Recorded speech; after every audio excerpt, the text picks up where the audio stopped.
Hey everyone, so today we are continuing our conversation in chapter 5 and talking more about motor learning and motor control theories. So it's going to be a fun one. I'm excited. I hope you are too. Here we go. So in its simplest form, the information processing theory explains motor learning in terms of cognition and the process of information. The information processing model consists of 4 components of processes: input, decision-making, output, and feedback. Input is the process of obtaining information from the environment, just like you're doing right now. This information is obtained through the senses, both visual, auditory, kinesthetic, and other sensory information is transmitted through the nervous system to the brain, where the process of decision-making occurs.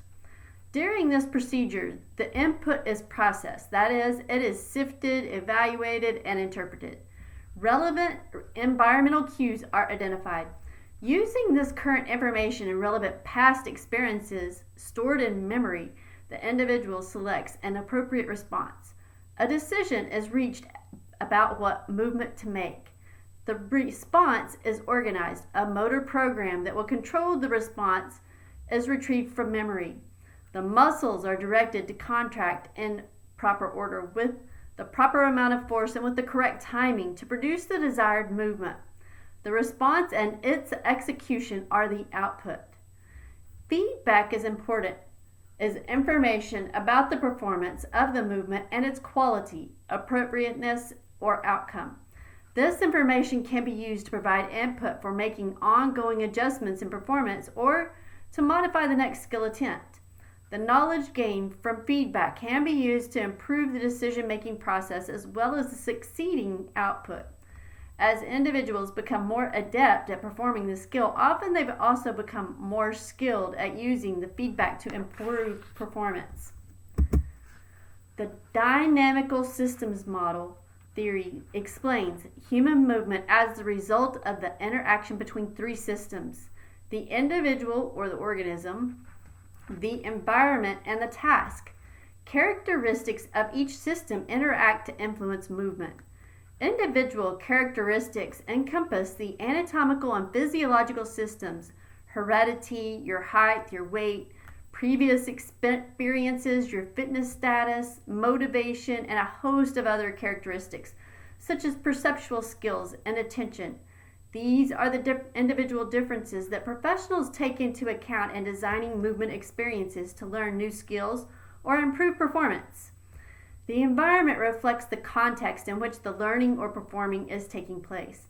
This could include physical characteristics such as the weather or space, or socio-cultural characteristics such as competition or peer pressure. The teacher is an important part of the environment and can exert a tremendous influence on learning. I hope they do. Teachers' skills in presenting the task, structuring the progressions, creating a positive learning environment, directing learners' attentions to relevant cues, and providing feedback to learners are just a few of the characteristics that interact with individual differences and the task to influence learning. The characteristics of the task must also be considered as part of the dynamical system interaction. Task characteristics reflect the demands of the task. For example, does the skill place a premium on speed, accuracy, or both? The task difficulty needs to be considered as well. Another factor is the nature of the task. Does the skill require making adjustments to individuals and the environment, such as dribbling a ball down the field in soccer, or is the environment stable, as in archery? The rules of a sport or game and the boundaries in which it is conducted are also task characteristics that must be considered. Performance is observable behavior. Learning, a change in the capability of an individual to perform a skill, is inferred from performance. If you were teaching a new motor skill such as batting a cricket ball, you could observe an individual's performance and judge whether or not learning had occurred. If the individual demonstrated a relatively permanent improvement in performance following practice or experience, you could say that the individual has learned the skill. McGill and Anderson describe 6 performance characteristics associated with skill learning. These characteristics are improvement, consistency, stability, persistence, adaptability, and reduction in attention demands. Improved performance of a skill over a period of time indicates that learning has occurred. As learning progresses, the skill performance becomes more consistent. There is less variability from one performance attempt to the next. The individual's performance becomes more stable as learning occurs, with the individual less affected by internal concerns like anxiety, or they get that mental rhetoric going, or external conditions such as crowd noise or weather. As learning continues, the performance becomes more persistent, that is, lasting over longer periods of time. Another performance characteristic is adaptability. As a skill is learned, the individual becomes more adept at modifying the skill or to change conditions, whether they are internal conditions such as heightened level of anxiety or external conditions such as being confronted with different types of defenses in a basketball game. This term may also be referred to generalizability, defined as the ability of the individual to modify the skill to adapt to changing demands in the environment. The last characteristic of a performance that reflects learning is the reduction in attention demands.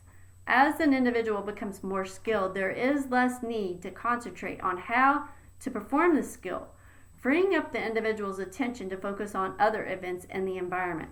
For example, at first, when learning to be a goalkeeper in soccer, the individual has to concentrate on how to catch the ball and how to punt it.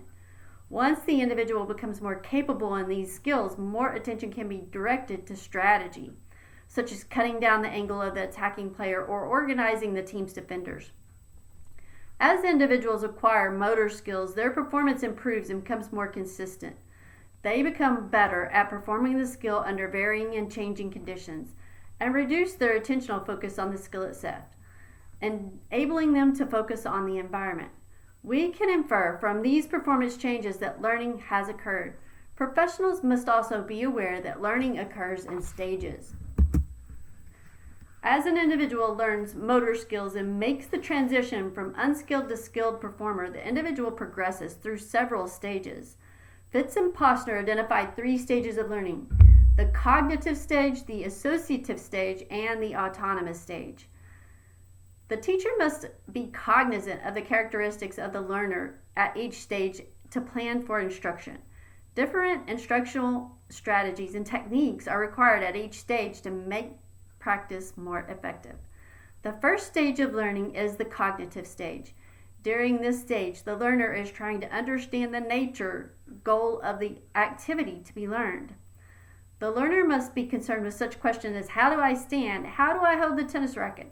How do you score in this game? What is the sequence of actions in this swimming stroke? The learner also needs to pay close attention to the information provided by the instructor. This includes verbal directions as well as visual information, perhaps from demonstration of a skill or a videotape of a performer executing the skill. After analyzing this information, the learner formulates a plan of action based on an understanding of the task and the specific directions provided by the instructor. Formulating a plan of action is referred to as establishing a motor plan or an executive plan. A high level of concentration on the task is required as the learner tries to put together the various parts of the skill in the correct sequence. As the learner makes initial attempts at performing the skill, the performance is characterized by a large number of errors, usually gross in nature and a great deal of variability. To improve skill performance, the learner needs specific feedback from the instructor, communicated in understandable terms. For example, someone just learning the tennis forehand must concentrate on moving to the correct position on the court, the grip of the racket, the stance, turning the body, keeping an eye on the ball, making contact with the ball with the head of the racket so that it goes over the net, shifting the body's weight, following through, and returning to ready position. The beginner at times will hit the ball over the net. With the next attempt, the learner might hit the ball into the net or out of the court or miss the ball entirely. The learner's actions, although performed in the correct sequence, may lack the smooth, polished look and the consistency of a high-skilled performer. The second stage is the associative stage. At this point, the basics of the skill have been learned and the learner concentrates on refining the skill. During this stage, the learner works on mastering the timing needed for the skill. The learner's performance looks smoother. Fewer errors are committed and the same type of errors tend to reoccur. The learner is also aware of some of the more obvious errors he or she is making in executing the task and can use that information to adjust subsequent performance.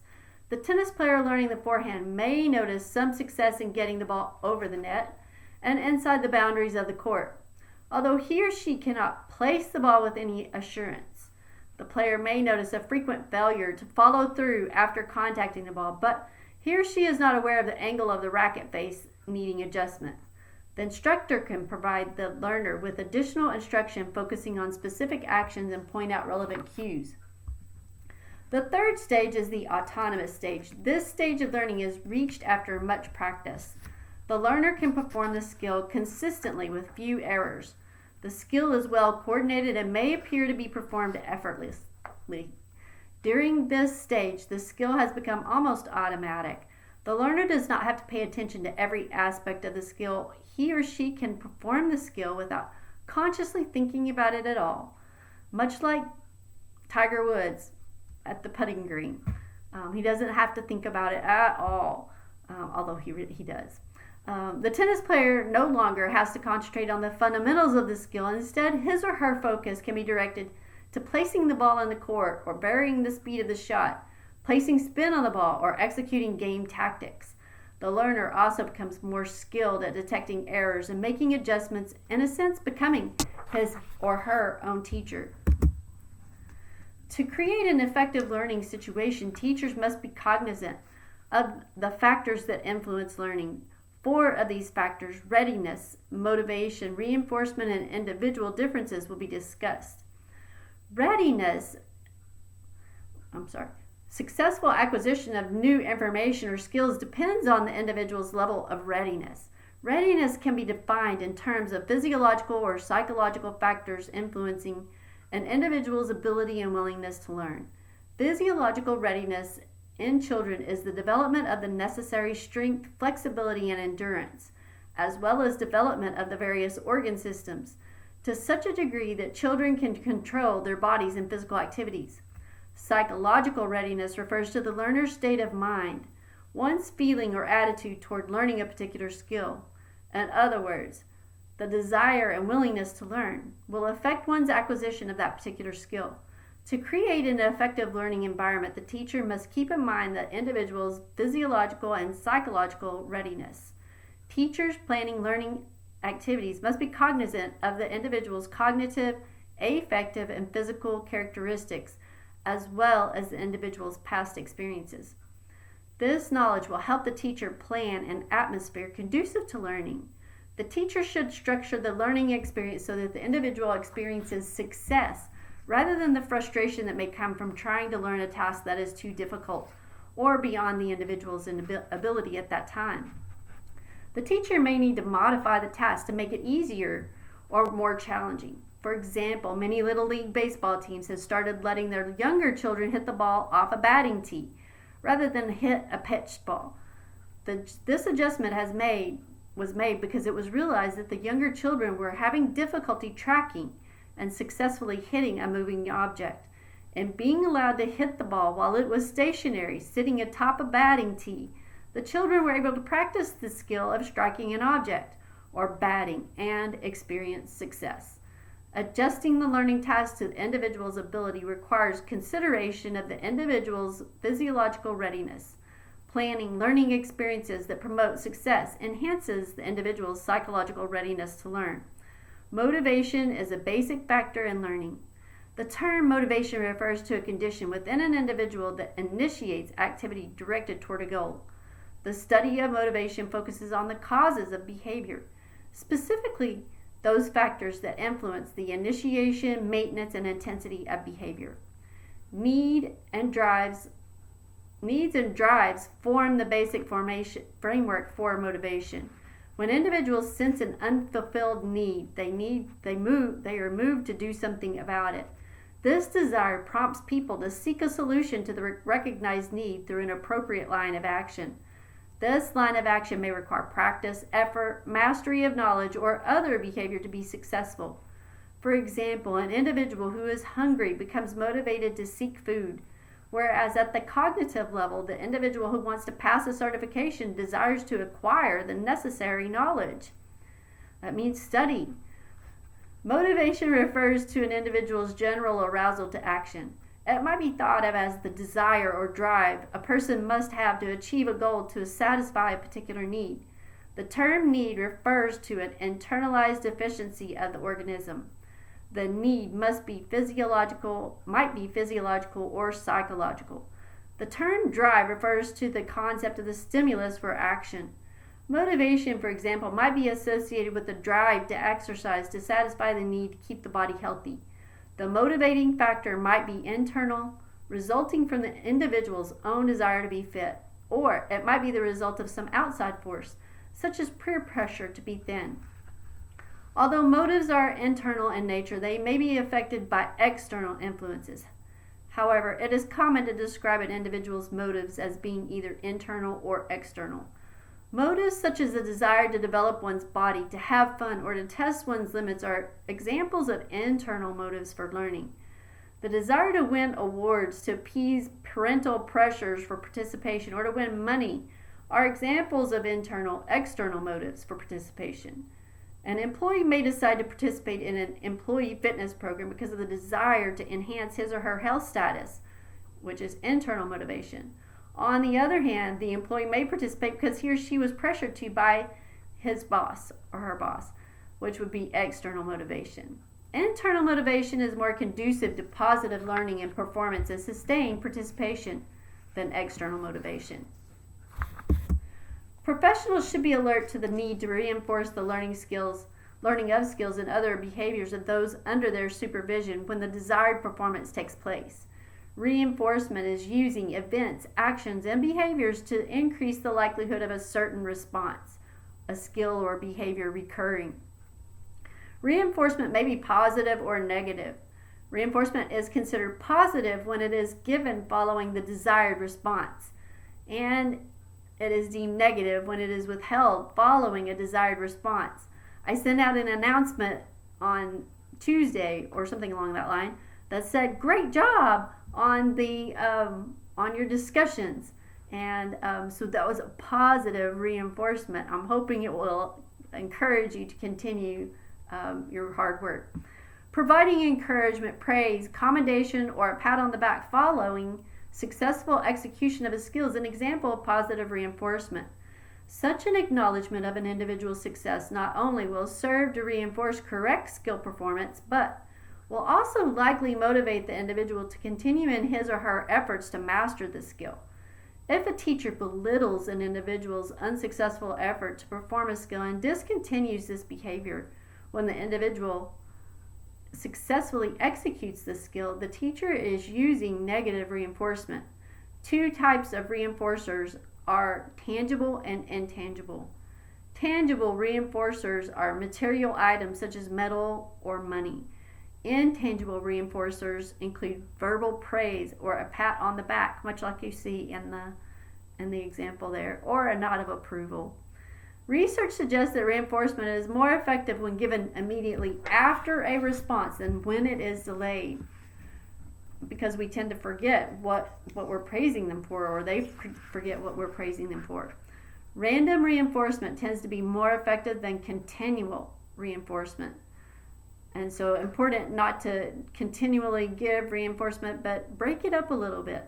For reinforcement to be effective, it must be meaningful to, important to, or desired by the recipient. In any learning situation, be it with children or adults, the teacher must strive to provide optimal learning experiences for all students. As a teacher, this means committing to learning about the uniqueness of each learner. Race, gender, culture, and socioeconomic status are just a few differences that can influence the prior physical activity experiences individuals bring to the learning situation. Our increasingly diverse society means that some individuals are bilingual, with English being their second language.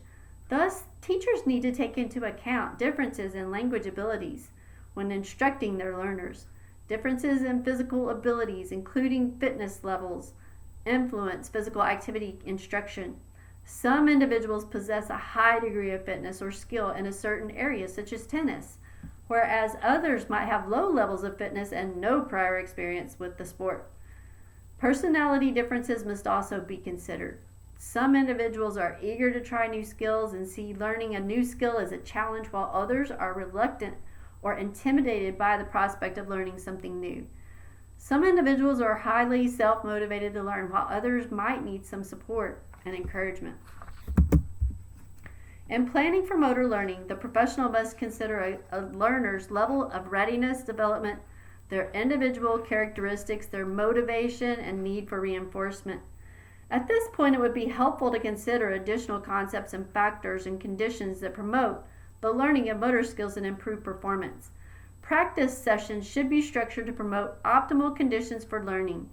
Practices should be organized so that distracting elements are eliminated from the setting. The instructor should ensure that the proper mental set has been established in the mind of the learner. The proper facilities and equipment are available. The learner has the proper background to understand the material being presented, and conditions are such that a challenging learning situation exists. Learners must understand the task to be learned. Helping the learner acquire a cognitive understanding of the nature of the task to be learned is one of the first steps in the learning process. As previously discussed in the stages of learning, the learner must establish an executive or motor plan for action. This involves understanding the nature of the task, analyzing the task, the demands, and devising techniques to achieve the task goal. This conception of the task or image serves as a guide for the learner's initial attempts. The nature of the skill or task to be learned should be considered when designing practice. So skills should be classified in a variety of ways. To facilitate learning, practices should be appropriate to the type of skill to be learned. One popular skill classification continuum, the closed or open, is based on the predictability of the environment in which the skill is performed and the extent to which the performer can control the performance situation. The continuum ranges from predictable to unpredictable. Skills performed in a predictable or stable environment are classified as closed skill. You'll see it on the left of your screen. The environment remains the same during the skill performance. The performer is self-paced, and he or she chooses when to initiate the skill in the relatively stable environment. Examples would be driving a golf ball off a tee, executing a forward 2.5 somersault dive from the 3-meter springboard, or performing it on uneven bars or parallel bars routine in gymnastics, and shooting a foul shot in basketball. Those are all examples of closed skills. Open skills, on the right of your screen, are skills that are performed in an unpredictable environment. The environment is variable. The performer must continually modify and adapt his or her responses to the ever-changing environment. And the performer must consider external conditions and adapt his or her skill to them. Shooting a goal during a soccer game, hitting a tennis backhand during a match, and dribbling down the basketball court to execute a layup are examples of open skills. The nature of the task and the background of the learner should be considered in deciding whether to teach the skill by the whole or part method. The instructor must decide whether to teach a skill as a whole or break it down into its component parts. For example, do you teach a skill such as the front cross stroke as a whole, or do you break the stroke down and teach it by parts such as the arm action, the leg action, and breathing? I'll tell you, as from being a lifeguard and swim instructor, you teach it in part. You do the arm action, you do the leg action, you separate it, and you practice the breathing. What about the jump shot in basketball or the tennis serve? If the learner is highly skilled and hasn't had previous experience in the sport, is the whole or part method better? That's a good question. Whether speed or accuracy should be emphasized in learning a skill depends on the requirements of the skill. Teachers are often required to make a judgment as to whether speed or accuracy should be emphasized in the initial stages of learning a skill. For example, a highly skilled tennis player tries to serve the ball with as much velocity as possible into the service court. When teaching this tennis serve, should the teacher emphasize speed, accuracy, or both? When teaching pitching, should the teacher emphasize throwing the ball as fast as possible or getting the ball into the strike zone all the time? Or pitching the ball into the strike zone as fast and as often as possible? This dilemma, whether to emphasize speed or accuracy, is often referred to as a speed-accuracy trade-off. In essence, to perform the skill as accurately as possible means that the performer will have to sacrifice some speed and perform the skill more slowly. Attainment of maximum speed or velocity in performing a skill is at the expense of accuracy.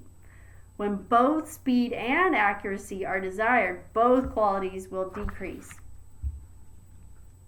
Transfer of learning can facilitate the learning of motor skills. The influence of previously learned skills on the learning or performance of a new skill is called transfer of learning. The influence exerted may be positive or negative.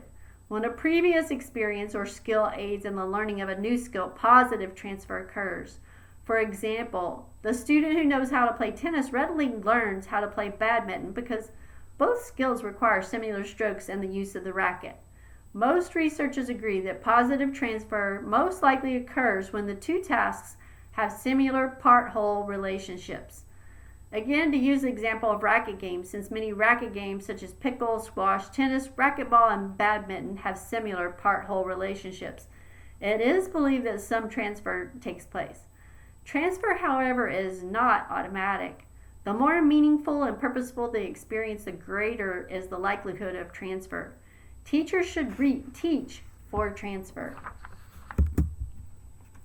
Feedback can play an important role in learning. One of the most critical factors affecting learning is feedback. Feedback is information about an individual's performance and can serve several functions. It provides the learner with information about his or her performance. Using that information, the learner can make adjustments in the response prior to the next attempt. Second, feedback can serve to reinforce the learner's efforts, strengthening the correct response. Finally, feedback may also serve to motivate the learner by providing information about his or her progress. Learners may experience plateaus in performance. The extent to which an individual has learned a skill can be inferred from his or her performance. When learning a new skill, an individual may initially demonstrate a sharp improvement in performance. This may be followed by a plateau or period in which little or no progress is made. Finally, additional practice results in further improvements in performance.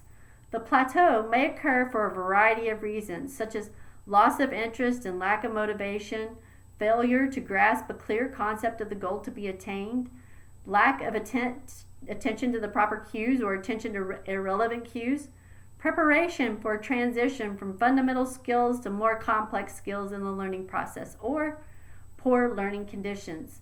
Teachers should be cognizant of the plateaus and the conditions under which learners make little or no apparent progress in the activity. They should be especially careful not to introduce certain concepts or skills too rapidly without allowing sufficient time for their mastery. They should also watch for certain physical deterrents to progress, such as fatigue or lack of strength. Some individuals cannot go beyond a given point because of physiological limits with respect to speed, endurance, and or other physical characteristics. Often, however, it is not physiological limits but rather psychological limits that must be overcome. By implementing techniques to enhance the learner's interest and enthusiasm, these limits can be overcome. Self-analysis should be developed. During the early periods of instruction, when the basic techniques of the skill are being learned, learners need frequent instruction and help from the teacher. However, as the skill is mastered, the learner should rely less on the teacher's help and more on internal resources.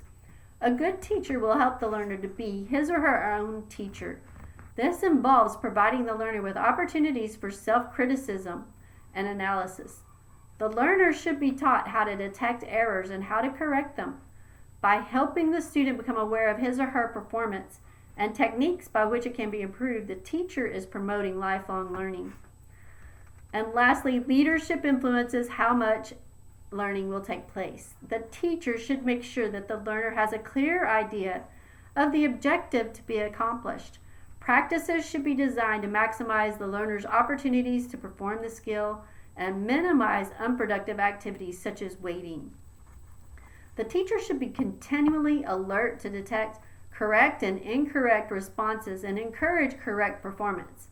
The learner's motivation can be enhanced by providing him or her with opportunities to experience success and by presenting meaningful activities.